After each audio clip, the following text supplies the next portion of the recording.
பாட்டாளி மக்கள் கட்சியுடைய தலைவரும் அதே போல செயல் தலைவரும் அவரே ராமதாஸ் அன்புமணி ராமதாஸ் இடையே தொடர்ந்து மாற்றி மாற்றி நிர்வாகிகளை சந்திச்சு வராங்க.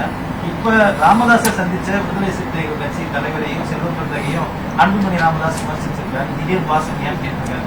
அதை பத்தி அப்பாவுக்கும் மகனுக்கும் இடையில மனஸ்தாபம் வந்துருச்சு.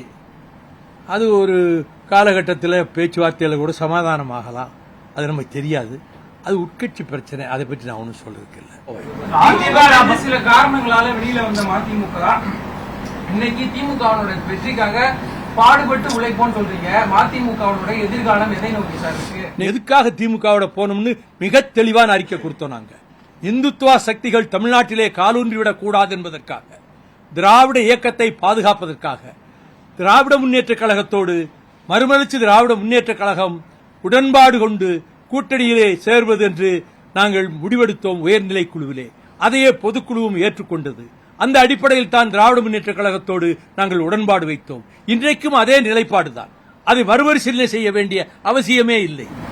அதிமுக பாஜக கூட்டணி குறித்து அமித்ஷா பேசுகையில தமிழ்நாட்டில் கூட்டணி ஆட்சி இருக்கும், அதிமுக தலைவர் இருக்காங்க, தமிழகத்துல கூட்டணி ஆட்சி எப்படி பாக்குறீங்க? அமித்ஷா சொல்ற மாதிரி நடக்க போறதே இல்ல.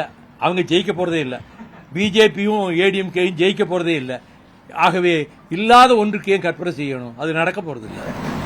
மாநிலங்களவை உறுப்பினர் ஒன்று மதிமுகவுக்கு குறைந்திருக்கு. என்ன குறைஞ்சிருக்கு? ஒன்று கொடுத்தாங்க, ஒரு பீரியட், அவ்வளவுதான்.